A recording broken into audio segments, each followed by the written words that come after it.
ఇప్పుడు చెప్పండి, కర్మ అయినప్పటికీ కొంతమందికి జరుగుతూ ఉంటుంది కర్మ, క్రైస్తవుల్లో కూడా. అది ఎందుకో చెప్తాను. యాక్చువల్గా ఈ వాక్య ప్రకారం జరగాల జరగకూడదా? ఎందుకంటే అక్కడ ఒక పదం వాడాడు, నిశ్చయముగా. ఏం పదం అంటే అది? నిశ్చయముగా, గ్యారంటీగా. మన అతిక్రమ క్రియలను బట్టి అతడు గాయపరచబడను, మన దోషములను బట్టి నలగొట్టబడను, మన సమాధానార్థమైన శిక్ష అతని మీద పడెను, అతను పొందిన దెబ్బల చేత మనకు స్వస్థత. అది పెట్టుకొని 20 సంవత్సరాలు దేవుడు యేసు నామమునని నేను ప్రార్థించినప్పుడు అనేక అద్భుతాలు జరుగుతూ ఉన్నాయి. ఒకవేళ కర్మ అనుకుంటే ఒక్క అద్భుతం కూడా జరిగేది కాదు ఇప్పటికి. ఇలా ఇటెక్కుడు అటు దిగి వెళ్ళిపోవుడు, సాక్ష్యాలు ఏమేమి లేవు. Okay, right.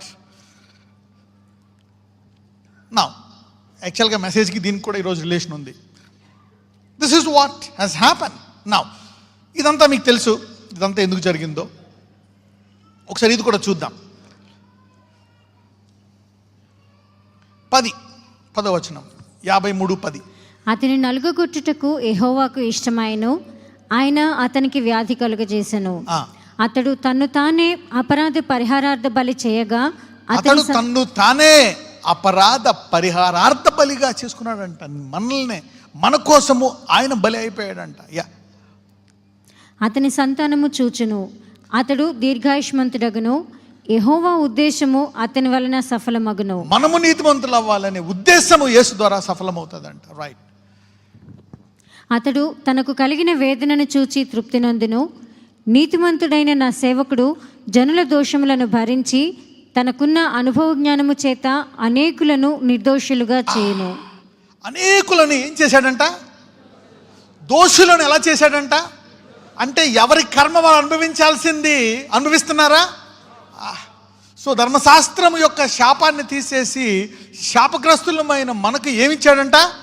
అబ్రహాము యొక్క ఆశీర్వాదం అంట. Look at the curse he has given us a blessing. So ఇక్కడ మనము చూసుకుంటే గనక కర్మ అనేది లేదు. కర్మ అనేది అయినప్పటికీ కొంచెము రుచి అయితే చూస్తూ ఉంటాం. We see some things in our life. అంత సీరియస్గా చూడదు కానీ కొంచెం ఎఫెక్ట్ అయితే చూస్తాం. ఎందుకంటే పాపము, శరీరము పాపం విచ్చలవిడిగా చేస్తుందని దేవుడు కొంత శిక్ష అలౌ చేస్తాడు. God will allow. ఒకసారి మీకు చెప్పాను, ఇక్కడ సామెతలకు వెళ్దాం. Let's go to Proverbs chapter 1.